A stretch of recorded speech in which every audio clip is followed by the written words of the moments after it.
الحمد للہ الواحد القہار والصلاة والسلام على نبی الابرار اللہم صلی علی محمد وعلی آل محمد وبارک وسلم وصلی علیہ.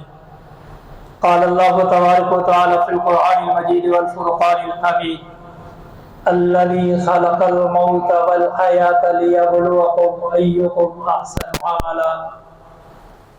بلاتی ہے موجیں کے دریا میں اترو، بلاتی ہے موجیں کے دریا میں اترو، کہاں تک چلو گے کنارے کنارے. عزیز مسلمان بھائیو، ہر قسم کی حمد و ثنا اللہ رب العزت کے لیے ہے. درود و سلام جناب محمد مصطفیٰ صلی اللہ علیہ وآلہ وصحبہ وسلم کی ذات اقدس پر.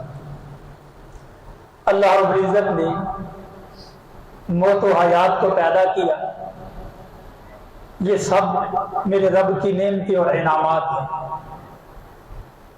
زندگی بھی اللہ کی نعمت اور انعام ہے، ویسے موت بھی اللہ کی نعمت اور انعام ہے.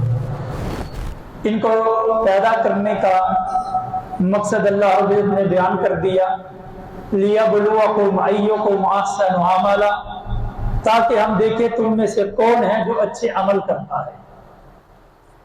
اسی ضمن میں ایک بات حضرت امام ابن قیم رحمۃ اللہ تعالی علیہ اور امام ابن رجب رحمۃ اللہ تعالی علیہ دونوں کی طرف منقول ہے. فرماتے ہیں کبھی بھی کسی نیکی کو چھوٹی سمجھ کے نہ چھوڑا کرے. ہو سکتا ہے کہ تمہیں وہ دیکھنے میں چھوٹی لگے لیکن اللہ کے ہاں اس کا مقام کیا ہے. ایسے ہی کبھی کسی گناہ کو چھوٹا سمجھ کے نہ کرے، ہو سکتا ہے تمہیں وہ چھوٹا لگے، اللہ کے ہاں وہ کتنا بڑا ہو. اور وہ ایک ہی عمل تمہیں جنت میں بھی لے جا سکتا ہے اور ایک ہی عمل تمہیں جہنم میں بھی لے جا سکتا ہے. اس کی تفصیل میں جانے کی ضرورت نہیں. آج کے ان ایام کو مد نظر رکھتے ہوئے حجاج کرام کی وطن واپسی پہ جاتے ہوئے بھی اور آتے ہوئے بھی ہر مسلمان کے دل میں یہی تمنا اور آرزو ہوتی ہے کہ اللہ ہمیں بھی یہ موقع دے کہ ہم بھی حج کی سعادت حاصل کر سکیں. یہ اسلام کا وہ فریضہ ہے کہ جس کے بارے میں نبی مکرم علیہ الصلوۃ والسلام نے فرما دیا، حج المبرور لیس جزاء الا الجنہ، کہ حج مبرور کا سوائے جنت کے کوئی بدلہ ہے ہی نہیں، صرف جنت ہی اس کا بدلہ ہے.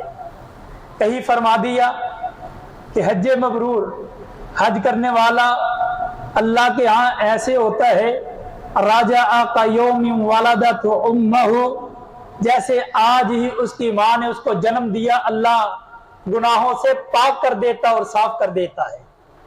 سیدنا عبداللہ ابن عمر بن عاص رضی اللہ تعالیٰ عنہ بیان کرتے ہیں کہ سیدنا عمر بن عاص رضی اللہ تعالیٰ عنہ رسول اللہ علیہ وسلم کے پاس آئے. آگے کہا اللہ کے نبی میں آپ کے ہاتھ پہ بیعت کرنا چاہتا ہوں. نبی مکرم نے ہاتھ کو آگے بڑھایا، حضرت عمر بن عاص رضی اللہ تعالیٰ عنہ بیعت کرنے لگے، ہاتھ پیچھے کھینچ لیا. فرمایا عمر کیا ہوا؟ کہ اللہ کے نبی ایک وعدہ کیجئے پھر میں آپ پہ بیعت کروں گا. آپ نے فرمایا کیا وعدہ؟ کہ وعدہ یہ کرے کہ میری زندگی کے گناہ معاف ہو جائیں گے. رسول معظم مسکرائے اور فرمایا، تین جملے ارشاد فرمائے، ان الاسلام یحدم ما کان قبلہ. اے عمر، اسلام ایک ایسا عمل ہے جو زندگی کے گناہوں کو معاف کر دیتا ہے. وان الہجرۃ تحدم ما کان قبلہ، ہجرت بھی ایسا عمل ہے جو زندگی کے گناہوں کو معاف کر دیتی ہے. وان الحج یحدم ما کان قبلہ، حج بھی ایسا عمل ہے جو کرتا ہے اللہ زندگی کے گناہوں کو معاف کر دیتا ہے. یہ تو تھے وہ فضائل، وہ مناقب جو آپ نے پہلے بھی ارشاد سماعت فرمائے ہوئے، جو حاجی بیت اللہ کی طرف جاتے ہیں ان کو ملتے ہیں. لیکن کچھ ایسے اعمال بھی ہیں جو یہاں پہ ہم یہاں بیٹھے ہوئے ہیں، اللہ ہمیں موقع دیتا ہے دن میں 10 سے 15 بار آپ بھی حج کا اجر لے سکتے ہیں. ان میں سے چند ایک آپ کی گوش گزار کروں گا، پھر اللہ سے دعا کریں گے اللہ ہمیں وہ اعمال کرنے کی توفیق بھی عطا فرما اور ہمیں حج کا اجر بھی عطا فرما اور حقیقت میں